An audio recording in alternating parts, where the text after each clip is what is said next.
I'm going to read the prologue from my novel Miss Lucy, which is an historical psychobiography of Irish writer Bram Stoker, most famous, of course, for writing the novel Dracula in 1897. Historical psychobiography, what I mean by that is I took the historical material about Bram Stoker's life, in as much as we know it, and we know a fair amount, and used it as a scaffold on which to build an imaginative piece examining the question, fascinating to me, of why the novel Dracula is so much more interesting than anything else that Bram Stoker wrote, and how many different influences in his life might have gone into the making of it. Stoker was working in London through most of his adult life. He was the acting manager for a man named Henry Irving, who was the toast of the town in theatrical circles. Irving was the greatest Shakespearean of the London stage, along with his sidekick, Miss Ellen Terry, who actually gets a nod in the novel Dracula, if you read that book. There's a scene where the Bloofer lady, a vampire woman, has been feeding on children, and the children are enraptured by her and describing the beautiful Bloofer lady. They say that she is so ravishing that, according to the newspaper reporter who is talking about these mysterious goings-on, the Bloofer lady can be no less beautiful than Miss Ellen Terry herself. That's Bram Stoker giving a tip of the pen to one of his employers.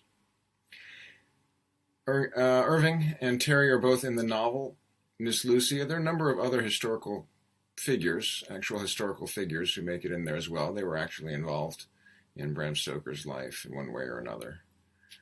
Oscar Wilde is in there briefly, Sheridan Le Fanu, Walt Whitman, some others.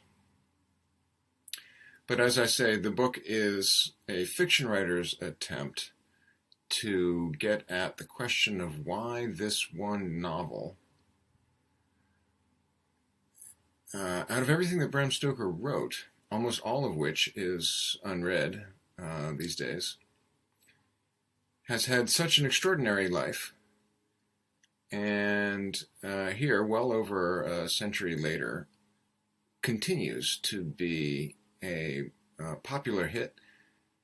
We make movies and movies and movies, and we make stage productions and ballets and musical adaptations and Netflix series and children's candy dispensers, and cereal and cartoons and just tattoos and on and on and on and on. Versions of what Bram Stoker did. What is it about this one book that is so much more alive than anything else that he produced? The prologue to Miss Lucy takes place, unlike the rest of the book, it takes place in Bram Stoker's very early childhood. The title to the prologue is The Pang of Famine, Dublin, 1852. I'm going to be reading off a screen in front of me to try and approximate something roughly like eye contact. The Pang of Famine is a reference to the Great Hunger, during the waning years of which Bram Stoker was a very small child in Ireland. And it is also a line out of Lord Byron's poem, Darkness. This prologue begins with an epigraph. The epigraph is taken from the original foundation notes and data for Dracula, the rough drafts that Bram Stoker left behind. Just by fortunate coincidence, we happen to have them. I believe they're in the Rosenbach collection in a library in Philadelphia. And you can see, if you are interested in Bram Stoker and his creative process, you can see that from the very first version of his ideas for this book, there is this one notation that he made to himself. It stayed there all the way through and made it into the final draft, and evidently was a thought that animated the whole. I used it as an epigraph. It is, arrive the castle, loneliness, the kiss.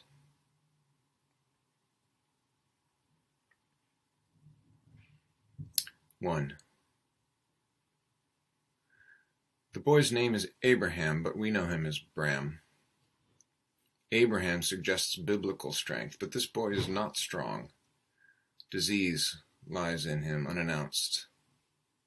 It has entered his body in cryptic fashion, showing as yet no sign. True, the delivery was trouble, and for a time he seemed dangerously weak.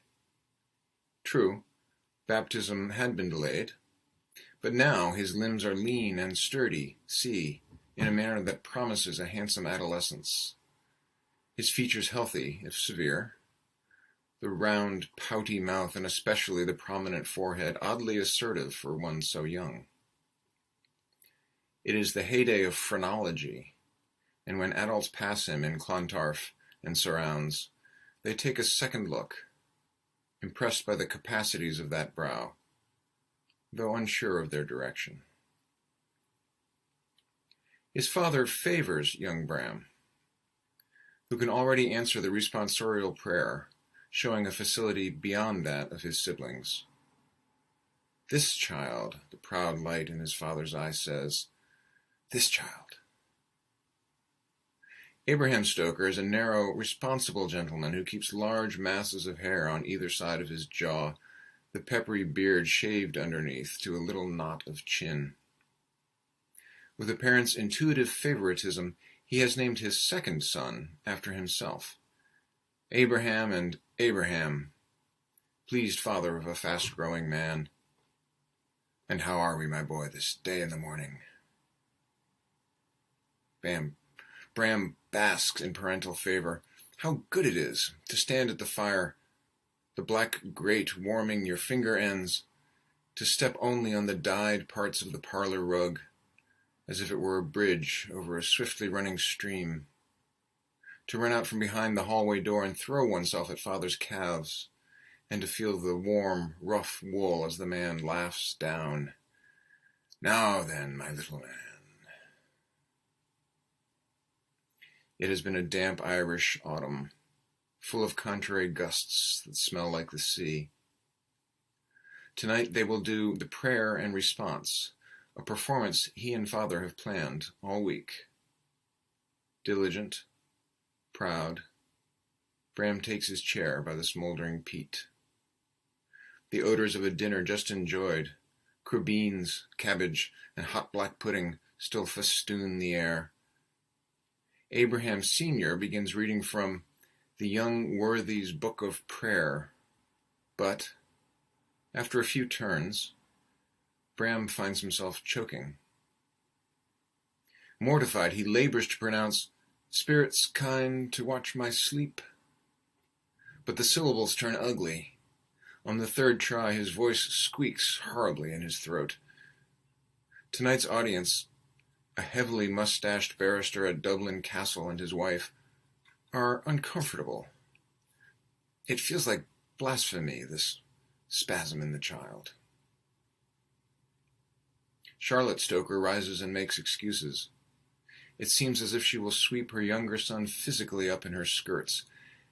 After all that she has experienced in the West Country, her empathy for suffering can be intense, even overwhelming. Following an embarrassing interlude, she rustles the boy upstairs to bed. Hot and cold rages the fever in his brow, his skin crawled across by invisible hands. When Charlotte snuffs the oil lamp, Bram presses his cheek, livid with shame, into the brocade covers. They smell of lye soap, of his mother's hair. Within the cover's darkness, he dreams a deeper black. Images, as if from hell, flood through his convulsing brain. A terrible carriage, whose name is Disease, is rattling madly across Ireland, hands and feet dangling from its sides. Its hunched driver cannot be seen, save for a leering, toothy grin. Bram fears the crook-backed driver, that black carriage like a maw that is endless in its hunger, hurrying closer on its insane race of destruction. All night, Bram struggles in the wild grip of meningeal fever. In the morning, he is paralyzed.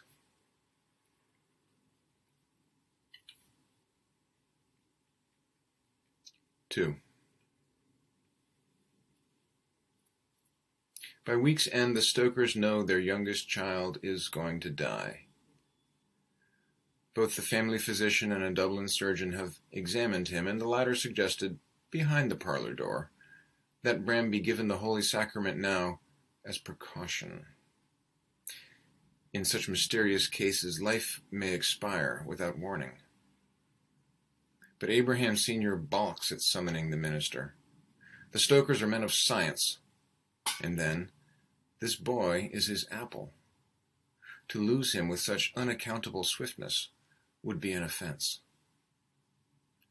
Behind this sentiment, unrecognized, lies Abraham Stoker's own fear of the damp grave.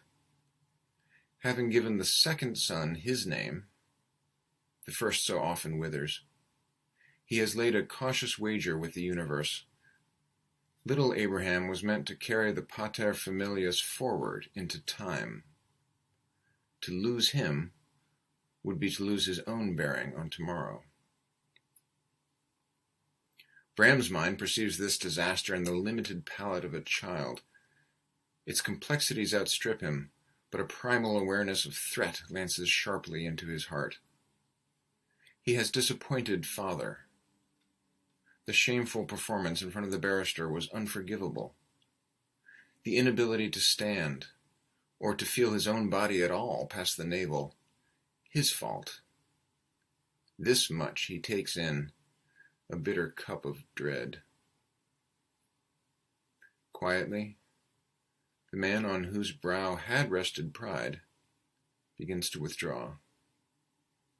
More and more, his daily expressions of love have a resigned, obligatory feel.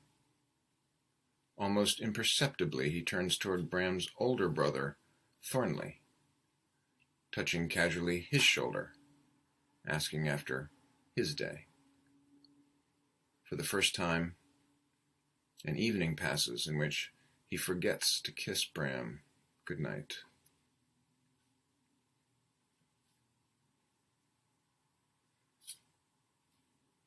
Three. By evil coincidence, Bram's condition resembles the effects of the famine Charlotte Stoker herself endured in her native Sligo. Such mysterious fevers have been known to move through the countryside after each wave of a starvation, like echoes of a macabre song. How the cholera hit when she was a girl, she has often told her children by moonlight. Tales of men flung naked into mass graves, lime sprinkled, some awakening days later to find themselves weighted down on all sides by cool, rubbery flesh. Of the madness that came over cholera victims, and how they would wander the dirt lanes, lockjawed, moaning. Of a Catholic priest who stayed jolly and plump while his parishioners starved, and who, when they broke into his sacristy, was discovered there, eating the dead. But the boy does not have the cholera. Gradually his pallor abates, leaving him with an expression faintly slack, as if struggling to respond to a schoolmaster's query.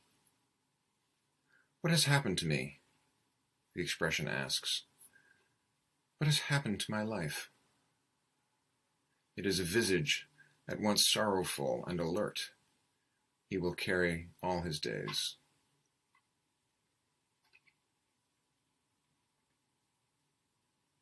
4. After a month, the strange lassitude in Bram's lower half has become a shadow in the Stoker home, a presence that is everywhere felt, and yet must pass unmentioned. In the smoking room, Uncle William sucks his habitual cigar and assures Abraham Sr. that the famine is now wholly spent, and was, in essentials, only a matter of transitional economics. This phrase he repeats frequently, dawdling over it as if savoring the term with the acrid flow of his smoke. They did well, William says, to move out to Clontarf, where the sea breezes blow pestilence off. Soothed in blue haze by the family portraits, the men discuss Tory doings, emancipation, the societal effects of the tithe war. Awkwardly balanced on the hearthside stool, Bram tries to chat amiably once more, to rekindle that former high spirit. But something has been broken, and his almond eyes, mournful above the heavy silk collar, fear desperately it may never be mended. In an embarrassing arrangement, Thornley helps him to his toilet each morning. Come on then, Bab, let's have this part done.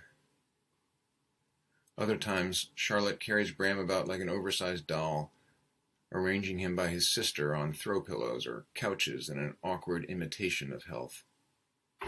A rickety, moth-colored wheelchair is secured, and the family takes him to the sea. The water is black and ungiving, its cold horizon suggesting eternity. The child must not be treated like a shame. Weak, little thing. Abraham, for pity, he can hear you. By this time the Stoker family has, with the vague guilt aroused by protracted illness, quietly resumed its routines. Abraham Sr. spends long days laboring at Parliament, often rising before dawn and not returning until twilight has painted the skies over town. It is one of many images that impresses itself deeply on Bram's forming mind.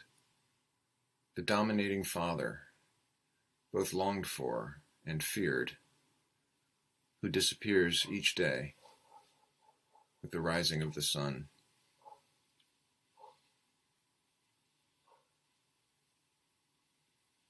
Five. November arrives with its dazzling changes in weather. Bram, still in the upstairs bedroom, watches from the window seat. Though his flesh remains half-crippled, his brain is frightfully awake. At times he worms his sweaty torso entirely onto the ledge where he stays, watching the rains coming over the docking slip, watching the clipper ships inch out of Dublin Bay. He tries to imagine himself as seen from above, or from behind his own head, himself as a cloud, himself in the body of a dog. More and more his imagination serves as the only release for the world of emotion that is bundled within him. He wills himself into a gull rising over the water, feels the chill air trembling its wings. He lets his breath fall out of him, as far as he can blow. He imagines the sound of his own final suspiration. He pictures the funeral they will hold for him, the black wreaths on all the windows, like the ones they saw that day on Malahide Road. Charlotte weeping, father holding the blue coat and flowers. He imagines Thornley dead, Matilda dead, everyone in Ireland dead, their bodies dropping into the bay like the rain. The surgeon has been wounded in a riot, and Uncle William bleeds him instead, pressing the leeches silently to Bram's temples. Uncle William no longer speaks of transitional economics. Something in his manner has changed, though in shirt sleeves and cabled vest, he still seeks to project a fine optimism. In his heart, William Stoker is convinced his young nephew will die. Trained in what will one day be called viral diseases, he has been seeing among the black and stinking fields and overfull corpse pits of his country the mounting signs of plague. The creatures he holds out to young Abraham Jr. are cold and repulsive, little globules of black mucus. When full, each is dropped in a porcelain bowl where the water sits faintly pink. But Bram does not die. Instead, Leaned up against the mullioned window on the second floor, he watches. A coal-laden vessel is lying at anchor, with rigging that flashes in its copper braces. By the viaduct in the distance, the Dublin Drogheda train is starting up, drawing smudges of steam against an apricot sky. The servants are dancing lightly in the yard, a small, tuneless song to keep away spirits. It is autumn. It is winter. Another year. Uncle William has fled to the continent now, and Abraham Sr. must perform the necessary task. Tired, pale, the scowling man picks up the leech bowl without comment, signaling his once beloved to open his shirt. Papa, Bram thinks, not understanding how much has been lost in these years, not understanding his own unmet need or the haunting complexities of love. Will you not kiss me? The leeches are fixed to his bare skin, his torso. His throat